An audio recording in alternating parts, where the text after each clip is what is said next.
ఈ విధంగా మనుషుడు వచ్చేసి మానవ యొక్క జీవితంలోనికి పాపం అనేటువంటిది ప్రవేశిస్తూ వచ్చింది.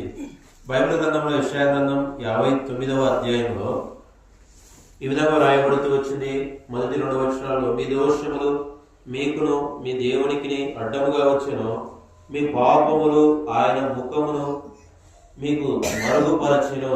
కనుక మానవుడు దేవుని ఎందుకు చూడలేకపోతున్నాడు అంటే, మానవుడు చేసినటువంటి పాపములు, మానవుడు చేసినటువంటి ఆ దోషములు అనేటువంటివి దేవుని చూడకుండా ఆ పాపములు అనేటువంటివి అడ్డగిస్తూ ఉంటున్నాయి. ప్రియమైనటువంటి వాళ్ళరా, ఈనాడు ఈ ప్రపంచంలో, ఈ లోకంలో ఉన్నటువంటి మనుషులందరూ కూడా చెడిపోయినటువంటి వారు అని పరిశుద్ధ గ్రంథం బైబిల్ సెలవిస్తుంది. ఏ భేదము లేదు, అందరూ పాపం చేసి దేవుడు అనుగ్రహించు మహిమను పొందలేకపోతున్నారు. కనుక చిన్న పెద్ద కుల మత జాతి